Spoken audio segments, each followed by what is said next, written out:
Alright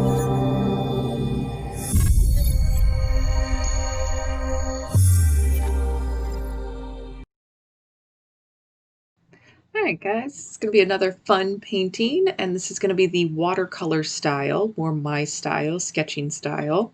So grab your watercolor supplies. There is a traceable and you can transfer that to your surface. And as always, make sure you take your progress photos.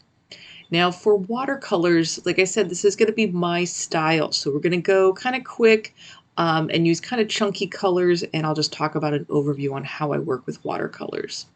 So we are starting with yellow, and we're kind of going about half water with some yellow, and we're starting with our light colors first. And the paper is dry. I did not put water on the paper prior to this, so this is the dry method. And we're just kind of creating little shapes here. We are adding some green to that yellow as we move into the top portion of this beetle.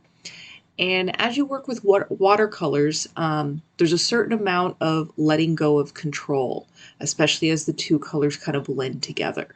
So kind of embrace that when you do your own watercolors, and we call them kind of happy accidents if something happens that you weren't planning. And as you're watching the video, you are strengthening your power of observation. You're looking to see where I put each of these colors, the general shape, and placement. If you feel like switching anything up, go right ahead and do that. Now we've moved into teal, and we are using a bit more of the direct pigment, so not as much water and more of just the pigment. And when you work in watercolors, the first place that you put your brush is going to be your highest concentration of pigment, and then the more that you kind of make your marks, the pigment gets a little diffused. So again, with more and more practice, you will get kind of comfortable with this process. Really just kind of have fun with watercolors. Now, as I'm adding these, I am switching over to blue, and you're going to notice that I basically just kind of place little dots on here. And because the paper is wet, it's bleeding a little bit, it's moving in with the other colors. And again, this is one of the really fun aspects of watercolor painting. So sometimes you can just put the pigment on the tip of the brush, touch the brush to the canvas or the paper, and kind of let it flow in that manner. All right, so now we're going to move into a light raw sienna, which is the raw sienna with a lot of water, so it's a little bit lighter. We're going to do this on the underbelly. And if you happen to overlap one of the other colors, that's okay. Like I said, just kind of embrace it for where you're at today.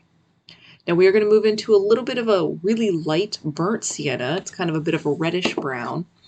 And again, just kind of placing these in a few specific areas, and then going back to the teal and adding a bit more concentration. So the way that I kind of do my watercolor sketches is I'll lay the base colors in, then I'll do the black outline, and then we'll lay in some more colors. Watercolors are a great opportunity for you to trust your instincts. And when you get creative, I highly recommend doing that. And if you are painting, take a deep breath, relax, you're doing a great job. And we're going to move into more of the direct raw sienna and fill up the little branch that this beetle is hanging out on. And I meant to note earlier, I am using Arteza watercolors. There is a link in the description box below if you want to see the exact specific colors I'm using. But if you've got a more simplified color palette or watercolor palette, just use the closest color that you have. And I put that little word up in the top right-hand corner. All right, so going back to that blue, a few more details on the legs, and then we'll be moving into our black outline. Before you do the black outline, I do recommend that you fully let this dry, so that way you won't have any of the bleeding and color mixing. And I am using an India ink brush pen. It's a really nice, rather cheap brush pen that you can find at most art stores. You can also do this with a pointy brush and black watercolor paint or even black acrylic paint. Try a few different methods of application and just work with what's comfortable for you.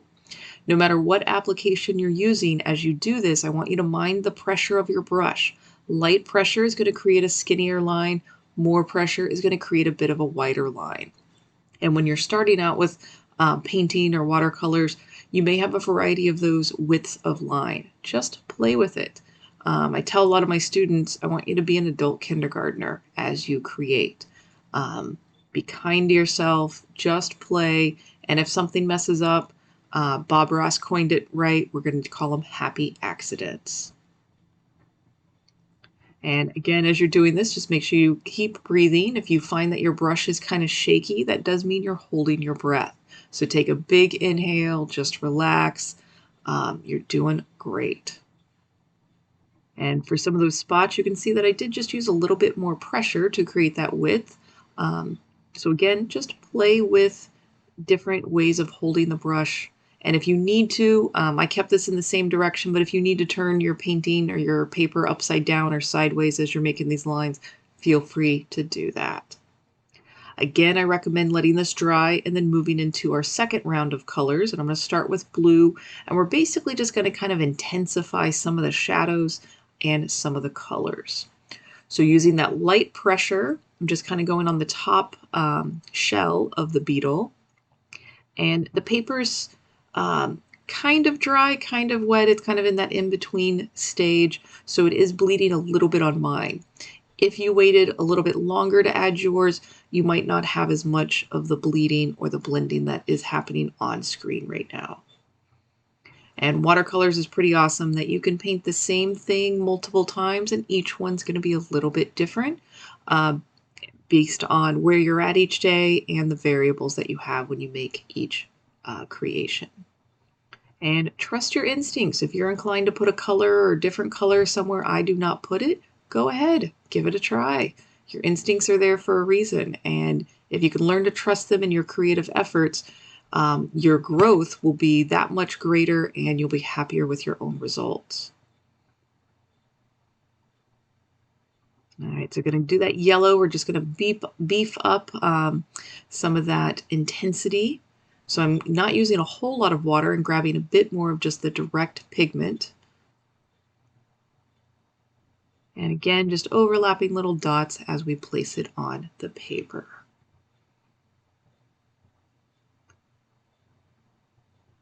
Watercolors are very freeing and a lot of fun. So I hope you guys enjoy watching some of these videos and kind of just taking it in your own directions and having fun.